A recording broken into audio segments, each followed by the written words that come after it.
राजस्थान में लोकसभा चुनाव परिणाम के साथ ये तस्वीर साफ हो जाएगी कि कांग्रेस में किस नेता का कद बढ़ेगा और किसका घटेगा। परिणाम अगर अच्छा रहा तो डोटासरा को एक्सटेंशन मिल सकता है और नतीजे विपरीत रहने पर पीसीसी चीफ बदले जा सकते हैं। वहीं पायलट, गहलोत और हरीश चौधरी जैसे दिग्गजों की क्या भूमिका होगी, ये तस्वीर भी परिणाम से साफ हो जाएगी। ये रिपोर्ट देखिए। 4 जून का हर किसी को बेसब्री से इंतजार है। नतीजों से राजस्थान की कांग्रेस लीडरशिप का भविष्य क्या होगा, इसको लेकर तरह तरह का सियासी आकलन किया जा रहा है। राजनीति के जानकार और सियासी पंडित अभी से अशोक गहलोत, सचिन पायलट, गोविंद डोटासरा और हरीश चौधरी को लेकर सियासी आकलन में जुटे हुए हैं। आपको बताते हैं कि इन चारों दिग्गज नेताओं को लेकर रिजल्ट के बाद क्या सियासी संभावनाएं बनती दिख रही हैं। पूर्व मुख्यमंत्री अशोक गहलोत, कांग्रेस के दिग्गज नेता अशोक गहलोत के अगर कई फैक्टर्स पर बात करें तो सबसे पहले बेटे वैभव गहलोत की हार जीत पर सब कुछ निर्भर करेगा। वैभव गहलोत चुनाव जीत जाते हैं तो फिर सियासी जादूगर का यकीनन वैभव बरकरार रहेगा। वहीं मारवाड़ सहित पूरे राजस्थान में कांग्रेस अच्छी सीटें जीत जाती है तो गहलोत के लिए सोने पे सुहागा होगा। इन सब के साथ अगर अमेठी सीट भी कांग्रेस के जीतने पर पार्टी और गांधी परिवार में फिर उनका पुराना रुतबा भी बरकरार रहेगा। हालांकि अशोक गहलोत के सियासी कद को देखते हुए नहीं लगता कि राजस्थान में वो पार्टी में किसी बड़े पद को लेने में रुचि रखेंगे। वहीं अगर जालौर से लेकर अमेठी तक सब कुछ विपरीत रहा तो फिर जादूगर का असर फीका पड़ जाएगा। पीसीसी चीफ गोविंद सिंह डोटासरा, राजस्थान कांग्रेस के कप्तान गोविंद डोटासरा ने इस बार चुनाव में खुद को साबित करके दिखाया। उम्मीदवार चयन और डांसिंग प्रचार स्टाइल से डोटासरा ने अपनी अलग छवि कायम की। डोटासरा ने चुनाव में अपने फटकारों वाले भाषणों से सबको प्रभावित किया।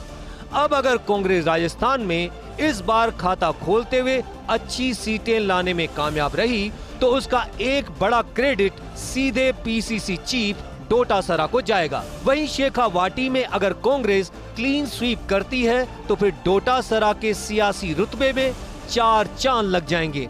ऐसे में डोटासरा फिर पीसीसी चीफ पोस्ट पर यकीनन बरकरार रह सकते हैं। लेकिन अगर नतीजे विपरीत आए तो फिर अन्य कई नेता प्रदेशाध्यक्ष की लॉबिंग में जुट जाएंगे। गुर्जर, जाट, ब्राह्मण या फिर मीना वर्ग के किसी नेता को इस कुर्सी पर मौका मिल सकता है। कांग्रेस महासचिव सचिन पायलट, राजस्थान के नतीजे सचिन पायलट के सियासी भविष्य के लिए काफी अहम रहेंगे। पायलट की सिफारिश पर कांग्रेस ने जयपुर ग्रामीण, टोंक, दौसा, करौली, जोधपुर, झुंझुनू, भरतपुर, श्रीगंगानगर सीट पर उनकी पसंद के प्रत्याशी तय किए थे। ऐसे में अब इन सीटों पर कांग्रेस प्रत्याशी जीत जाते हैं तो सचिन पायलट का सियासी कद बढ़ जाएगा। ऐसे में सचिन पायलट फिर खुद पीसीसी चीफ बनने का भी दावा कर सकते हैं या अपनी पसंद के किसी नेता के लिए भी लॉबिंग कर सकते हैं। साथ ही नतीजे नकारात्मक आने पर पायलट राष्ट्रीय महासचिव की अपनी भूमिका निभाते रहेंगे। कांग्रेस नेता हरीश चौधरी, कांग्रेस में गोविंद डोटासरा के बाद मजबूत और स्थापित जाट नेताओं में हरीश चौधरी की गिनती होती है। हरीश चौधरी की आलाकमान से भी काफी नजदीकियां हैं।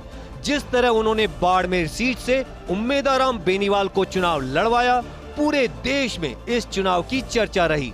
अगर कांग्रेस यहां जीती तो इसका सीधा सियासी फायदा हरीश चौधरी को मिलेगा। परिणाम बाद अगर पीसीसी चीफ डोटासरा को हटाकर किसी अन्य जाट नेता को बनाने की संभावना बनी तो उसमें सबसे प्रमुख नाम हरीश चौधरी का ही हो सकता है। लेकिन चुनाव परिणाम सकारात्मक नहीं रहे तो हरीश चौधरी का सियासी समीकरण गड़बड़ा सकता है।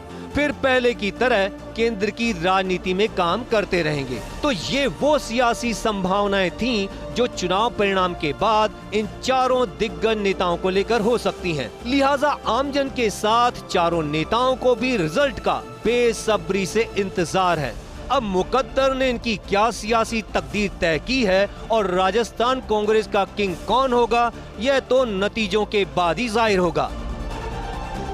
4 जून को नतीजे आने के बाद यह तस्वीर साफ हो जाएगी कि राजस्थान की कांग्रेस में किस नेता का सिक्का चलेगा और कौन नेता कमज़ोर होगा। दरअसल अब हार जीत के नतीजे ही राजस्थान की कांग्रेस पार्टी की जो फ्यूचर की लीडरशिप है उसका भविष्य यहाँ पर तय करेगा। तो सभी को रिजल्ट का बेसब्री से इंतज़ार है, ख़ास तौर से इन 4 नेताओं को, जिनको लेकर क्या संभावनाएं नज़र आ रही है वो आपको हमने सिलसिलेवार बताई। कैमरा पर्सन संजय के साथ मैं Dinesh Dangi, first India news, Jaipur.